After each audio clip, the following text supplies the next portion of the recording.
Ya esta semana vamos a avanzar en teoría, vamos a avanzar la parte teórica de la rabia, de la enfermedad de la rabia, y en práctica vamos a aplicarlo a los casos clínicos de pacientes con rabia y cómo manejar esos pacientes que han sido afectados por el virus de la rabia. Ya, ustedes saben, han escuchado, me imagino, hablar de la rabia. La rabia es una enfermedad mortal. ¿Por qué se dice mortal?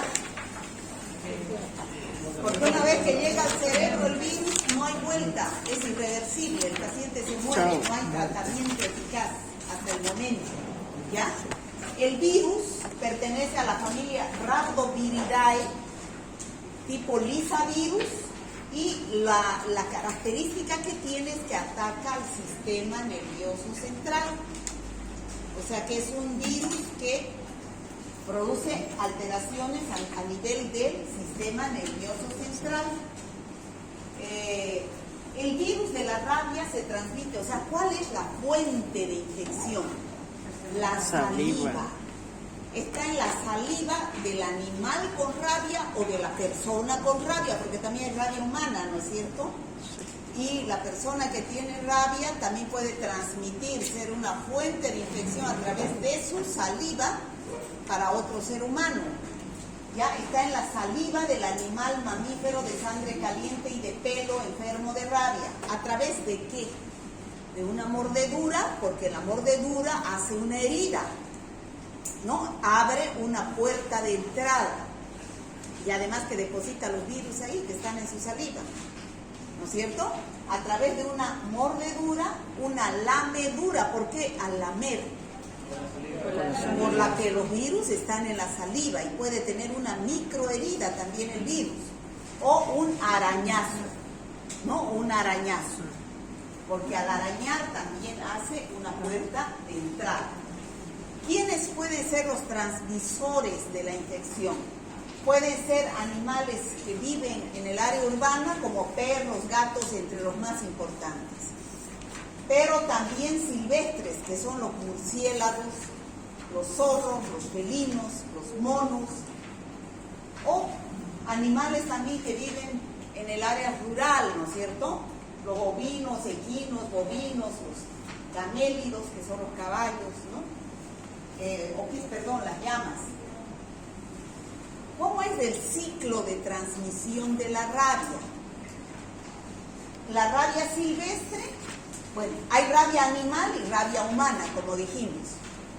La fuente de infección puede ser el animal silvestre o doméstico, o puede ser el humano infectado, ¿no?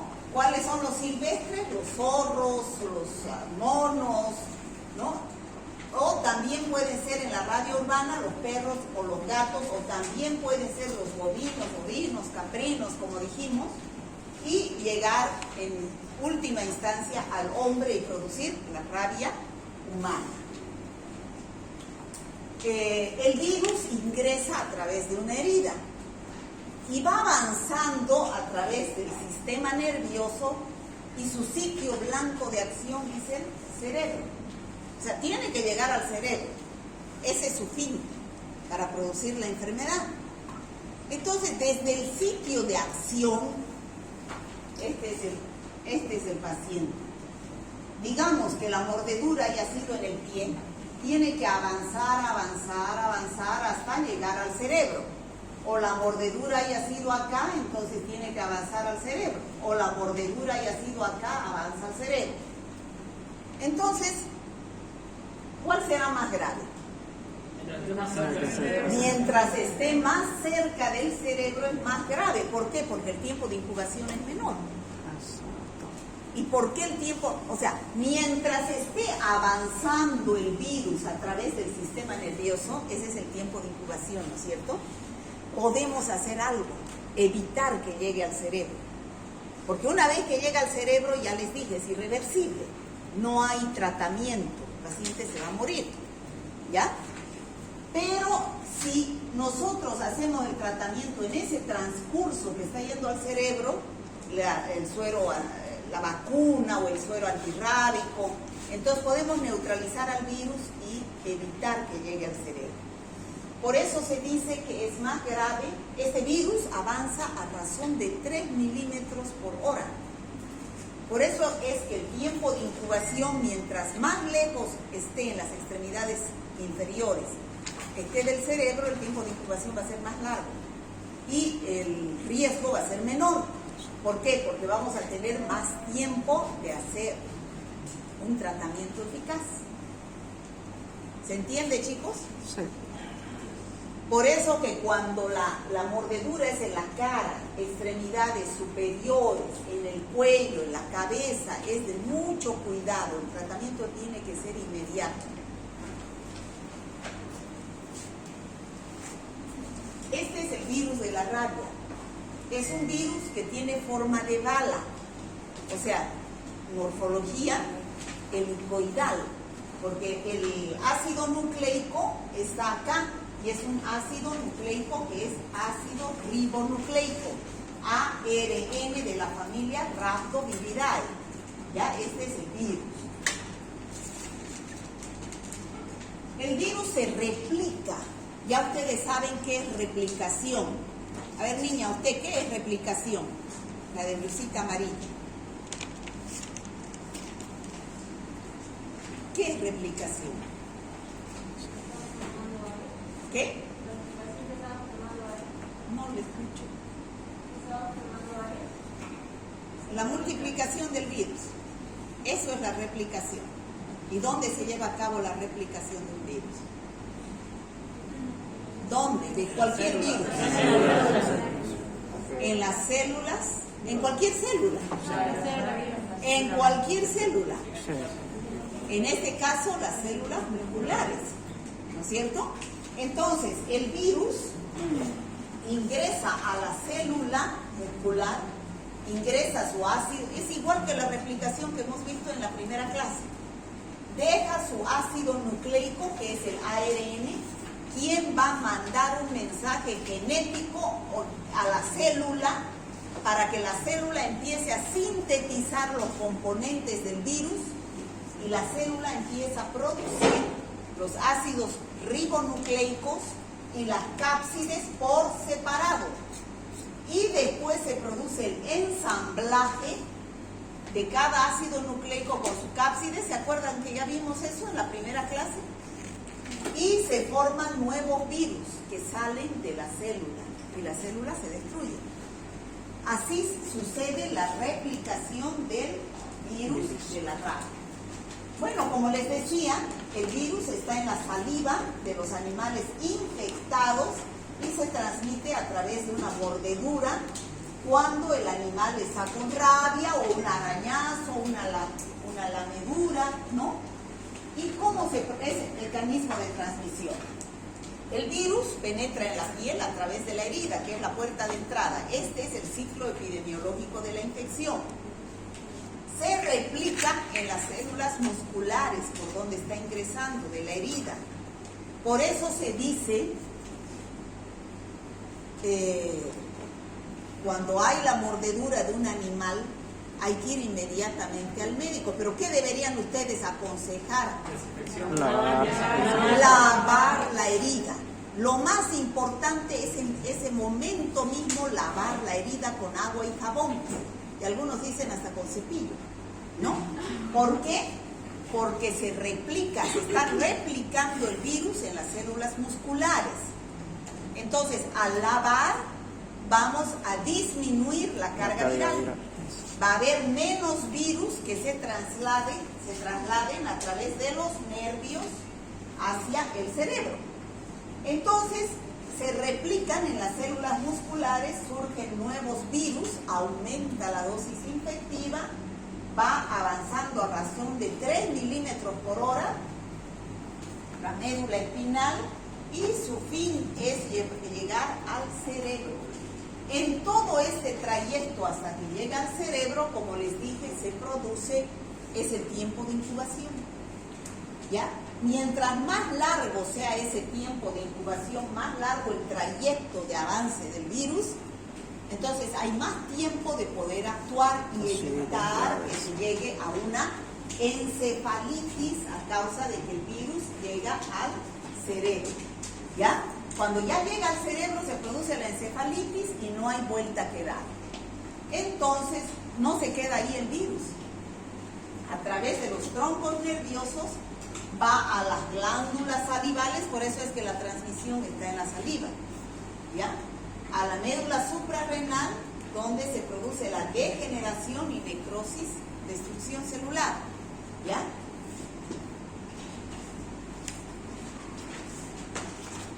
Aquí está el perro con rabia, infectado con el virus de la rabia. El virus está en su saliva, produce una mordedura, la puerta de entrada. El virus se replica en las células del lugar de la herida, las células musculares. Salen nuevos virus que van avanzando hacia el cerebro y se produce la encefalitis. De varias formas ya les he explicado, ¿no? Ya hemos dicho, mayor riesgo mientras sea la mordedura más cerca del cerebro. El agente causal, ya hemos dicho, es el virus. Esta es la cadena epidemiológica de la infección. El agente causal es el virus de la rabia, que pertenece al género Lyssavirus, de la familia Rhabdoviridae. El reservorio, ya hemos dicho que el reservorio puede ser un animal doméstico o un animal salvaje, ¿no? La puerta de salida va a ser la boca, porque ahí está la saliva del animal, y la vía de transmisión va a ser a través de una, esto ya es en el huésped susceptible, en el sano, donde a través de una mordedura, a través de un arañazo o a través de una lamida se va a infectar con el virus, penetra a través de la herida al huésped susceptible y se convierte en un paciente con rabia. Para evitar que enfermen de rabia se debe interrumpir la cadena de transmisión de la rabia. ¿Y dónde se debe interrumpir la cadena de transmisión? ¿En cuál de esos eslabones? En la vacunación de los animales domésticos. En el animal, ¿no es cierto? Acá se tiene, en la puerta de en el reservorio, acá. El reservorio, el que está con el virus, ahí hay que romper la cadena epidemiológica para evitar que siga esta cadena epidemiológica y se produzca la enfermedad de la rabia en el huésped susceptible. Bueno, ¿y qué medidas tenemos que evitan la rabia? Vacunación. Lo más importante es la vacunación de los animales, ¿no es cierto? Sí. Hay por eso campañas de vacunación para evitar la rabia humana.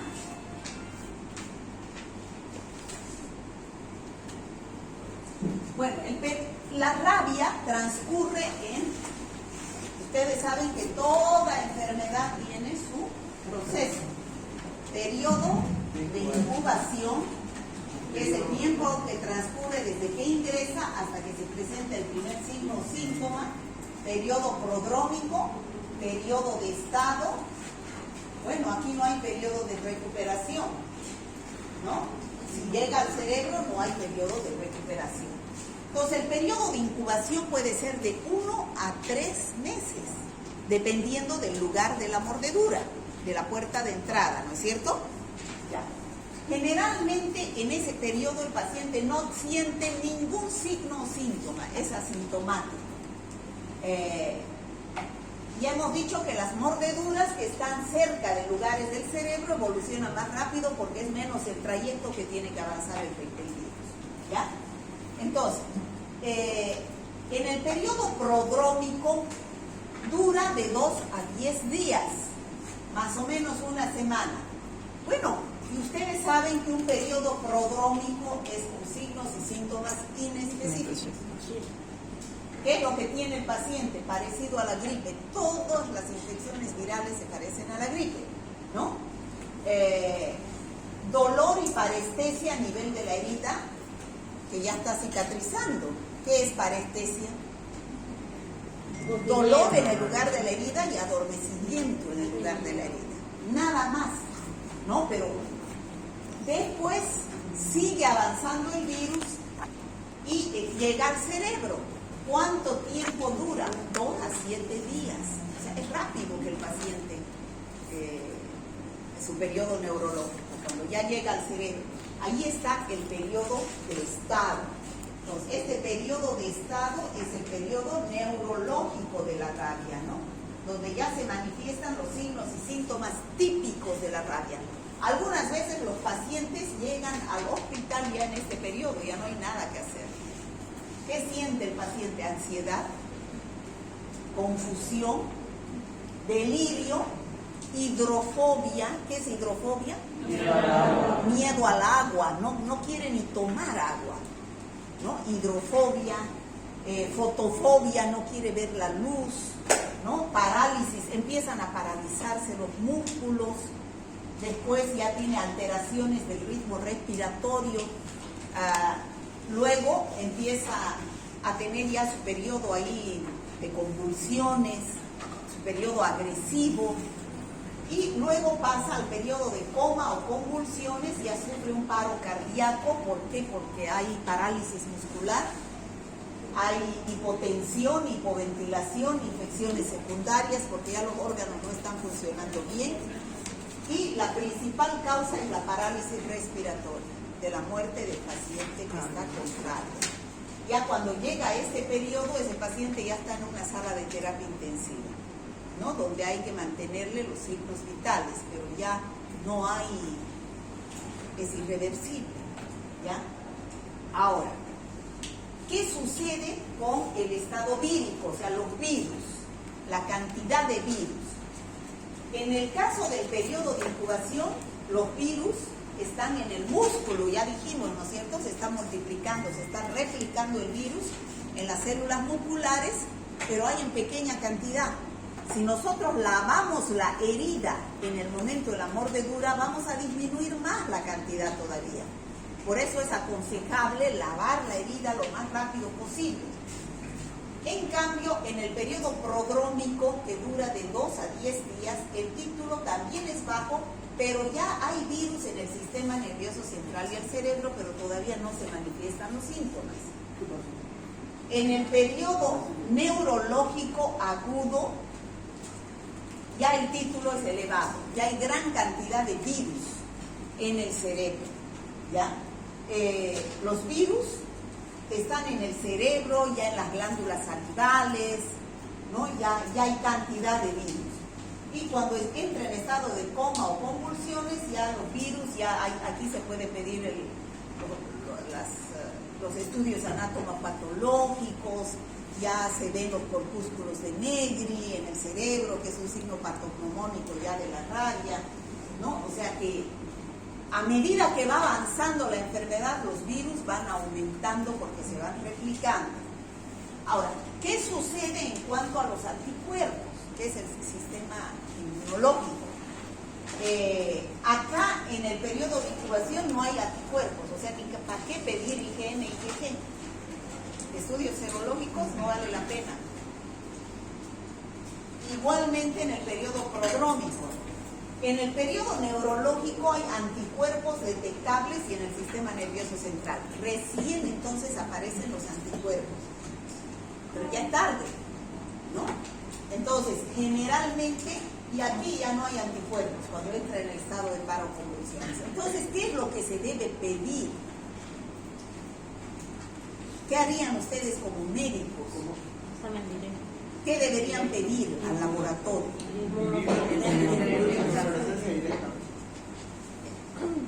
Estado virológico, o que es estado inmunológico, es negativo, no hay para qué pensar en estudios serológicos, ¿no es cierto? Entonces, ¿qué es lo que hay que pedir? Ya cuando el paciente ya está en periodo neurológico, o sea, generalmente el diagnóstico es epidemiológico y clínico. Epidemiológico porque hay el antecedente que fue mordido por un perro. Estaba con rabia porque el perro se murió a los 10 días, ¿no? O sea que eso es lo que hay que preguntar. Entonces, aquí para aumentar un poquito lo que dijimos ya, el periodo de incubación, que es de 1 a 3 meses, el virus se multiplica en las células musculares, que es la puerta de entrada. Ese periodo de incubación es muy largo, Dependiendo del lugar de la mordedura, no hay manifestaciones clínicas, solamente dolor en el lugar de la herida, parestesias. Luego empieza el periodo de inicio, que es el periodo prodrómico, que puede durar de 2 a 8 días. El paciente puede tener signos y síntomas parecidos a una gripe, cefaleas, náuseas, vómitos, salivación, dolor en la herida, parestesia cutánea, y empieza a cambiar la conducta. Ya cuando llega al cerebro se manifiesta el periodo de estado, ¿no? Que es el neurológico, donde el paciente ya entra a ser hiperactivo, empieza a ser agresivo, ¿no? Hay rigidez de nuca, hipersalivación, empieza a babear, igual que los animales, empiezan a babear, entra en convulsiones, parálisis, coma y muere por paro cardiorrespiratorio, ¿no? Eso, ya hemos visto la clínica. El paciente va a tener fiebre continua, excitación frente a cualquier estímulo. ¿Cuáles son los estímulos que lo enloquecen al paciente? La luz, el agua, ¿no? Yo he visto una película una vez donde había rabia humana. Al hombre lo tenían amarrado ahí y le echaban agua y lo enloquecía, era como una tortura que le echen agua, ¿no? Sensible a los ruidos, a la luz, empieza a convulsionar, espasmos dolorosos,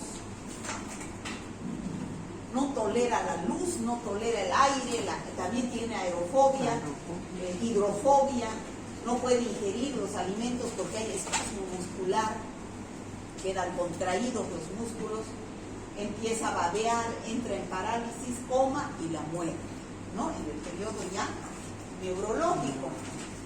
El perro es el animal que está más cercano al hombre porque nosotros tenemos que estudiar la rabia humana, porque estamos estudiando medicina.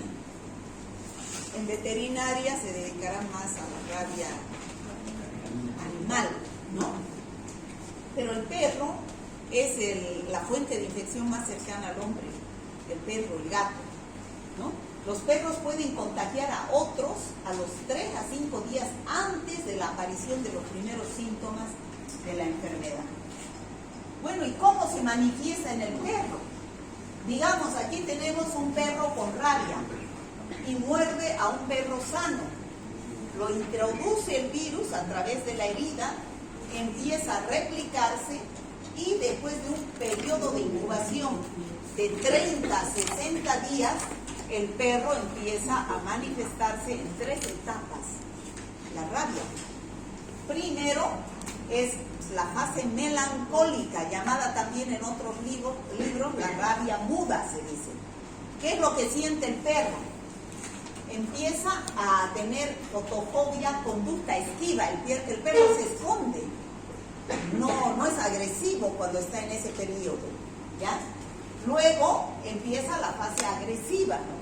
Ya el perro se vuelve agresivo, dificultad ya tiene para tragar, empieza a babear, ¿no? Saliva en exceso, excitación, se vuelve agresivo. Y después la tercera etapa es la fase paralítica.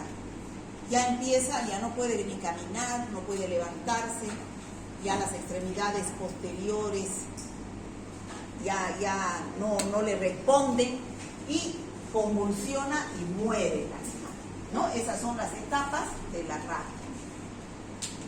Aquí está la rabia en los animales. Fíjense, la primera etapa es la rabia muda o fase melancólica, donde se dice que el animal huye de su amo, se esconde en lugares oscuros, empieza a cazar, dice, moscas imaginarias, ¿no? Entonces ya en la segunda etapa ya se vuelve agresivo, incluso puede morder a su amo.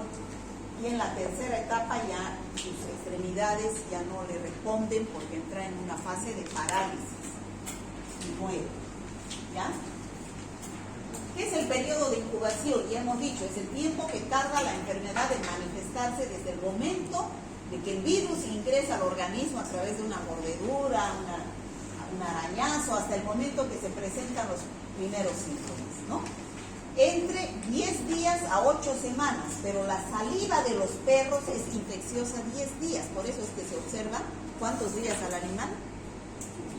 ¿Cuántos días hay que observar al animal después de una mordedura? 10 días. ¿Ya? 10 días antes de la presentación de los primeros síntomas. Esa es la vigilancia epidemiológica. Pues ustedes, cuando venga un paciente y les diga, mire, me mordió, fuera de hacer el tratamiento en la herida, evaluar el lugar de la herida para ver si se va a dar vacuna o hay que hacer seguimiento al perro. ¿No? Si es un perro conocido, hay que decirle, observe al perro si no se muere antes de los 10 días. ¿No? Si es un perro desconocido, bueno, pues hay que correr ese riesgo y aplicar todo el esquema de tratamiento, vacuna y antisuero. Porque si no, ¿cómo vamos a saber si es un perro desconocido? Bueno, aquí tenemos los cambios de conducta en el perro, lo que ya les dije, se aleja, busca el hogar oscuro, desconoce a su amo, no come, no bebe, después ya aquí empieza la fase de agresividad, excitado, ojos enrojecidos, mirada extraviada, aullidos permanentes, agresividad constante, babeo abundante, y aquí está la fase paralítica, ¿no? Que empieza en las extremidades posteriores, va caminando así en zigzag y después ya sobreviene la muerte. Bueno, ¿qué es lo que hay que hacer? ¿Qué es lo que debemos hacer para evitar la rabia? ¿Cuáles son los tipos de profilaxis? Depende. Preexposición, ¿qué quiere decir? Que todavía no me ha mordido el perro o el gato,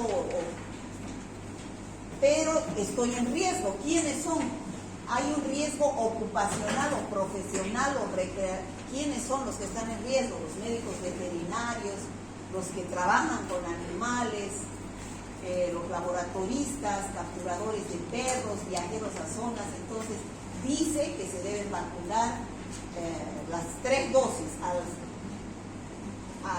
hoy día, a la semana y a las 4 semanas, y un refuerzo a los 90 días posteriores, ¿no? Esto es el personal de riesgo. Si es que ha mordido el animal, se utilizará en caso de agresiones por animales domésticos y animales silvestres. Ya eso hay que evaluar. Ustedes son los que tienen que evaluar si es un animal doméstico, silvestre, o si es el lugar de la herida, para saber qué es lo que van a aplicar. En aquellos pacientes con reexposición, o sea, una doble mordida, antes de los 90 días no se recomienda el uso de profilaxis, ni suero antirrábico si la profilaxis anterior fue completa, porque tiene anticuerpos que pueden neutralizar. Si vuelve a morder, estamos hablando. En pacientes vacunados anteriormente, con por lo menos 7 dosis continuas entre los 90 y antes del primer año de su vacunación, se aplicarán 3 dosis. Hoy día una, a las 2 y 4 después de la exposición, ¿no? O sea, 3 dosis, nada más en cuando vuelve a morder el perro. Medidas, lo que les decía, lavar la herida con agua y jabón, aplicar iodopovidona y acudir inmediatamente al centro de salud más cercano para saber qué hacer. Ahora, el sitio de la mordedura, ya hemos dicho, es más peligroso en los lugares cercanos al cerebro. ¿Cuáles? Cabeza, cuello, cara, manos, ¿no? Y el tratamiento depende de la magnitud de la herida. Las lesiones profundas o múltiples, si hay más heridas, entonces hay mayor carga viral, porque hay mayor depósito de saliva en las heridas, mayor cantidad de virus, ¿no? Es más peligroso. Y dice que es más grave las mordeduras de animales silvestres. ¿Cuál es el manejo del paciente ante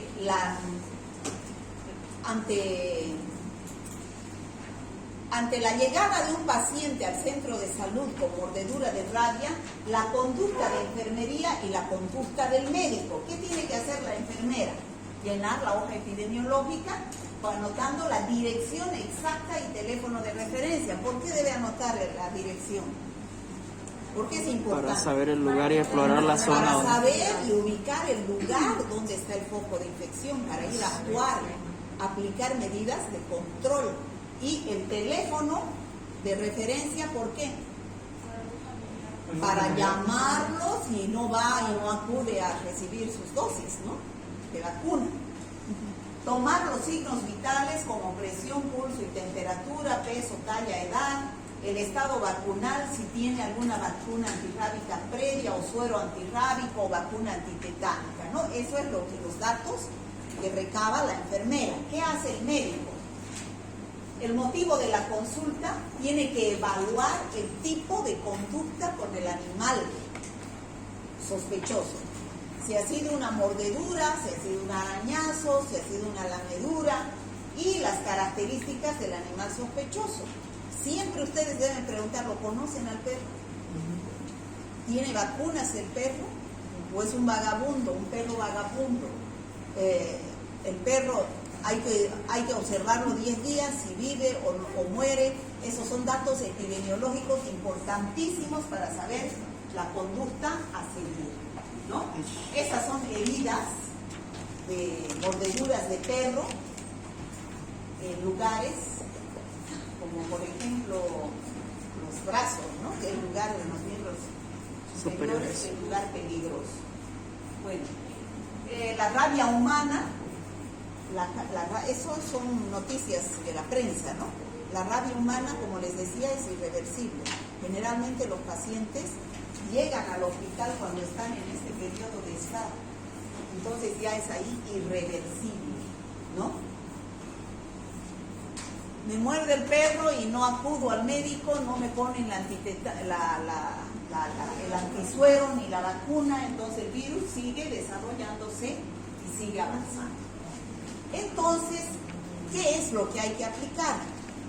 Hay las vacunas, que son varias dosis, que se aplican diariamente, y hay el antisuero. ¿Qué diferencia hay entre vacuna y antisuero? Tiene anticuerpos y la vacuna el virus atenuado. Tiene virus atenuado, virus inactivo, la vacuna. ¿Ya? Entonces, ¿esto es inmunización activa o pasiva? La vacuna. Pasiva. Activa. La vacuna es activa. ¿Por qué? Sí. Porque me colocan virus. Exacto. Y entonces, al aplicarme el virus, mi organismo, mi sistema inmunológico empieza a producir anticuerpos. Entonces está trabajando activamente produciendo anticuerpos. En cambio, el antisuero contiene inmunoglobulinas, anticuerpos, pero no del paciente, sino de otro ser que ha sufrido rabia. Puede ser suero heterólogo, significa de otra especie, puede ser suero de un caballo, o puede ser homólogo de una especie humana, de un paciente que ha sufrido rabia. Entonces, ¿qué es lo que se hace? Se saca la sangre, se hace las purificaciones para obtener los anticuerpos, y eso se aplica al paciente en el lugar de la herida a la mitad y en el lugar intramuscular la otra mitad. ¿Y qué estamos inyectando? Anticuerpos. Por lo tanto, la inmunización será activa o pasiva. Pasiva. ¿Por qué? Porque el organismo no está haciendo nada. Ya le están poniendo los anticuerpos que van a ir a neutralizar el virus. ¿Por qué la mitad en el lugar de la herida? Para neutralizar los virus que están replicándose en las células musculares de la herida, dijimos, ¿no es cierto? Sí. Para eso se pone la mitad en el lugar de la herida y la mitad por vía intramuscular para que actúe en forma sistémica, ¿no? Para que neutralice los virus que están circulando. Entonces hay varios, son dos esquemas de vacunación que ustedes como médicos tienen que evaluar cuáles van a aplicar. Esquema clásico de vacunación con aplicación de suero antirrábico. Es el esquema clásico y el esquema reducido. El esquema clásico son 14 dosis y 2 de refuerzo, o sea, son 16 ampollas. que se colocan una cada día hasta el día 14. Después del día 14 se espera 10 días y se coloca la primera de refuerzo. Se esperan otros 10 días y se coloca la otra dosis de refuerzo. ¿Ya? Eso sería el esquema clásico. 16 dosis. El esquema reducido son 7 dosis, una diaria y 3 de refuerzo. La primera de refuerzo el 10º día, el 20 día y el 30 día, cada 10 días. ¿Ya? ¿Cuánto es el esquema reducido? ¿Usted lo puede repetir? Una diaria, 7 ampollas, y después una al día 10, al día 20 y al día 30, cada 10 días. ¿Ya? Ahora, ¿cuándo coloco la una y cuándo coloco la otra? Entonces, la una es 16 dosis y la otra es 10, ¿no? Entonces, este es el antisuero heterólogo. ¿Qué significa heterólogo? De otra especie, ¿no? De un animal. Y el homólogo es de la misma especie. Bueno, esas son medidas. El suero antirrábico es gamma-globulina, es inmunoglobulina, es IgM, IgG, antirrábica humana. El heterólogo viene de 40 unidades internacionales por kilo, se aplica en el lugar de la herida y el resto intramuscular. Y el homólogo también se aplica en la herida y el resto intramuscular. ¿Ya? A ver, la conducta a seguir en accidente de mordedura. ¿Qué es lo que ustedes deben evaluar? La condición del animal mordedor. O sea, primero que tienen que preguntar, ¿lo conocen al animal? Bueno, en primer lugar, si es perro, gato, ¿qué es? ¿Quién le mordió? Segundo, ¿lo conocen? ¿No? Si es salvaje, doméstico, si tiene vacuna, si lo conocen y tiene vacuna, o es doméstico sin vacuna, o es un desconocido, o es un animal que lo han matado, ¿no? Porque era sospechoso y dio positivo laboratorialmente. El lugar de la mordedura, importantísimo. Si es en la cabeza, en la cara, en el cuello o en el pulpejo de los dedos. ¿Esos lugares son peligrosos o no? Sí. Sí, esos lugares son peligrosos. ¿Qué debo poner? El antisuero más la vacuna. ¿No? El antisuero, o sea, las dos inmunizaciones, activa y pasiva, porque es un lugar peligroso. ¿Cuál suero? El heterólogo o el homólogo, ¿no? Cualquiera de los dos antisueros. Y el esquema clásico, que son 14 más 2, 16. ¿No es cierto? ¿Sí o no? Sí. Bueno, ¿y qué recomendación da? Si el animal es conocido, hay que observarlo durante 10 días. Y hay que iniciar el tratamiento hasta el 5.º día. Si el animal continúa vivo después del 5.º día del tratamiento, ya han pasado más de 10 días de observación del animal, entonces suspender, ¿no? El animal después de 10 días de observación. Ahora, si muere el animal o presenta síntomas, concluir con todo el esquema.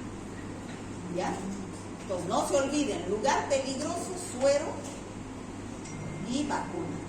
Esquema clásico. 16 dosis.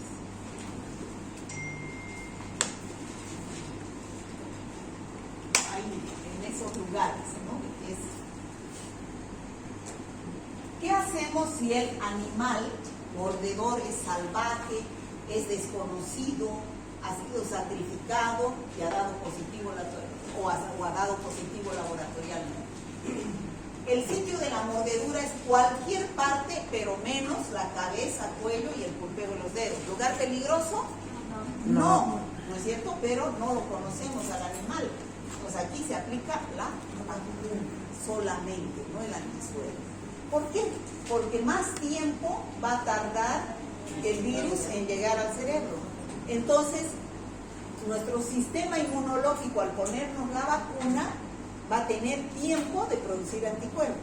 En cambio, si es acá, no tiene mucho tiempo, entonces hay que poner el antisuero, ¿no? Bueno, y hay que aplicar el esquema reducido. 7 dosis más 3 serían 10 dosis, ¿no? Total 10 dosis. Garantizar siempre las 5 primeras dosis, porque se está... y después búsqueda activa del caso se abandona. Como es un animal desconocido, entonces siempre las primeras 5 dosis hay que garantizar. Y por eso se pregunta a su dirección para buscarlo, llamarlo para que complete tratamientos y luego se constituye en un riesgo ese paciente, ¿no? Es cuando es en las extremidades, lugares riesgos. ¿Qué hacemos si el animal mordedor es un conocido? El perro de mi vecino y todavía es vacunado, es una mascota. O conocido pero no tiene vacuna. Y ha sido la mordedura en cualquier parte menos cabeza, cuello, extremidades superiores. O sea, no un lugar peligroso. Entonces no se debe dar ni antisuero ni vacuna. ¿Qué es lo que hay que observar? Porque lo conozco, ¿no? Puede que haya sido la mordedura porque yo le agarré la cola al animal, entonces que el animal se defiende, ¿no es cierto? Entonces me muerde. Por ejemplo, yo les digo a mi hija cuando era chiquita le mordió una mascota ahí en el condominio, le mordió, pero en la cara. Le mordió en la cara porque la otra agarró y le jaló la cola. Y una mascota cuidada, conocida, pero yo le hice poner, en la cara, yo le hice poner vacuna y antisuero, las dos cosas. O sea, uno tiene que evaluar, ¿no? Preferible es que sobre y que no falte.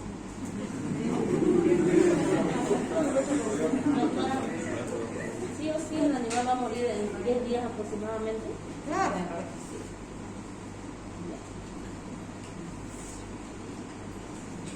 Cualquier abandono de tratamiento, han visto que mínimo son 10 días que hay que hacer el tratamiento, ¿no? Cualquier abandono de tratamiento, que es la suspensión de una dosis, no voy a hacerme colocar la dosis, se debe extremar esfuerzos por ubicar al paciente para su tratamiento, porque un abandono de tratamiento implica un fracaso del sistema de salud. Esa persona puede convertirse en una tremenda fuente de infección para una epidemia de rabia, ¿no? Ahora, ¿cuáles son los esquemas de vacunación canina, o sea, en los perritos? Siempre la facultad participa cuando hay vacunación de rabia, ¿ya? La carrera. Incluso participamos nosotros más que los de veterinario. ¿Por qué? Porque es para prevenir la rabia humana, ¿no? Entonces, el animal doméstico, el perro o gato menor de 1 año, hay que aplicar la primera dosis al mes de edad, ¿no? La segunda dosis a los 3 meses, la tercera dosis a los 6 meses y la cuarta dosis al año de edad, y después cada año ir colocándoles la vacuna antirrábica. El animal doméstico mayor de 1 año, la primera dosis al primer contacto con la vacuna, segunda dosis al mes de la primera dosis sería un refuerzo, y posteriormente cada año o 2 veces al año. Perro conocido de casa cada 6 meses. O sea que hay que vacunar periódicamente a los animales. Diagnóstico de laboratorio. Esto lo van a ver más en práctica, porque esto es lo que se debería hacer. Pruebas en paciente in vivo. ¿Qué es lo que debo hacer? Si yo sospecho que un paciente tiene rabia, entonces debo recolectar 2 muestras. La primera al iniciarse los signos y síntomas, la segunda antes que la persona muera. Ustedes dirán, ¿y para qué voy a recolectar si ya sé que se va a morir? Pero para saber y poder, yo les cuento esto en el hospital, en el San Juan de Dios una vez.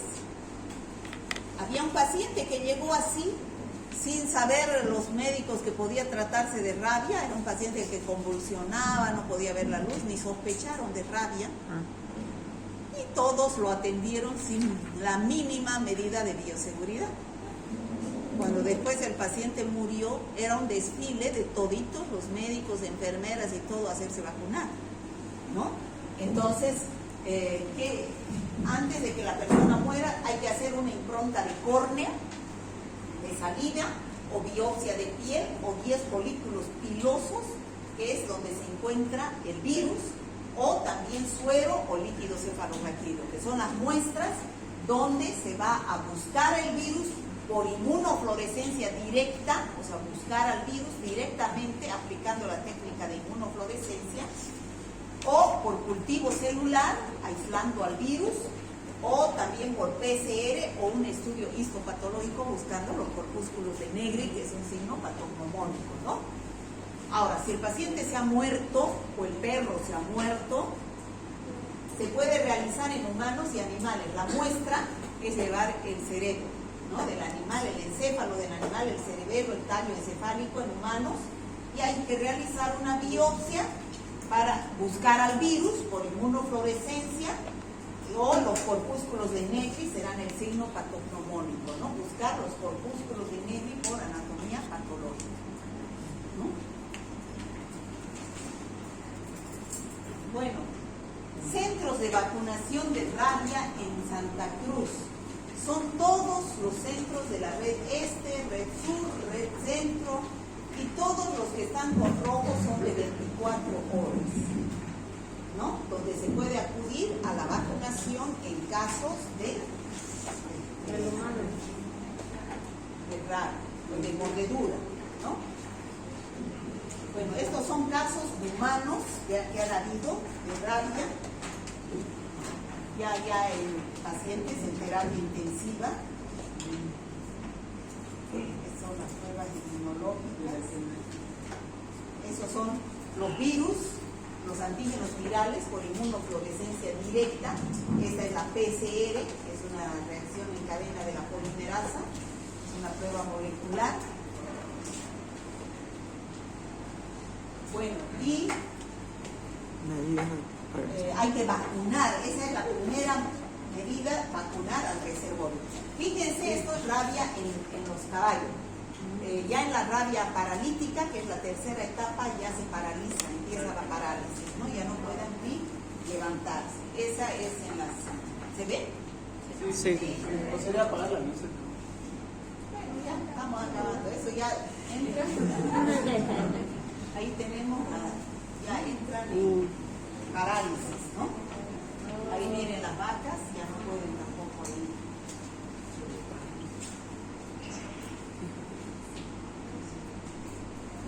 Rabia muda, la rabia agresiva, ya en la fase agresiva, en los gatos, en los murciélagos, y eso es la rabia, chicos. ¿Tienen alguna duda, pregunta? Doctora, ¿qué pasa si por alguna X razón comen carne de vaca infectada con rabia? No es esa la vía de transmisión. Es por la herida y migra a través del ácidos sistema gástricos. nervioso. No es vía digestiva. ¿Está claro la rabia, chicos? Sí.